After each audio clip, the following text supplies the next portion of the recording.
L'idée du 2 degrés est justement cette idée que si on réussit à maintenir le réchauffement en dessous de 2 degrés, on pourra s'y adapter pour l'essentiel. Entre 2 et 4, si on regarde alors, différents indicateurs, récifs coralliens, fonte des calottes glaciaires, perte de biodiversité, augmentation des extrêmes climatiques. Quand on parle d'extrêmes climatiques, c'est cyclones, typhons, inondations dans certaines régions, sécheresse dans d'autres.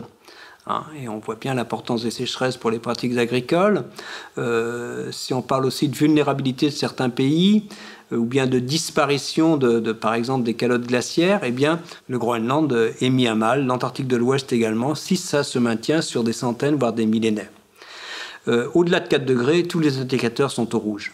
C'est ça qu'il faut bien comprendre. Au-delà de 4 degrés, et c'est bien pour ça que, disons, nous attirons l'attention sur le risque qu'on prend en continuant sur notre mode de développement actuel. C'est ce vers quoi nous allons d'ici la fin du XXIe siècle. Et si nous continuons après ensuite à utiliser les combustibles fossiles qui seront toujours disponibles, au moins pour le charbon, eh bien nous pourrions aller au cours disons, non pas au prochain siècle et au siècle suivant, vers des réchauffements de 8 à 10 degrés. Donc on voit bien que disons, stabiliser le climat en dessous, disons, de façon à ce que le réchauffement n'excède jamais 2 degrés, correspond à un mode de développement complètement différent de celui sur lequel nous sommes actuellement, qui nous emmène de façon quasiment irrémédiable vers des réchauffements de 4-5 degrés à la fin du siècle, et plus par la suite.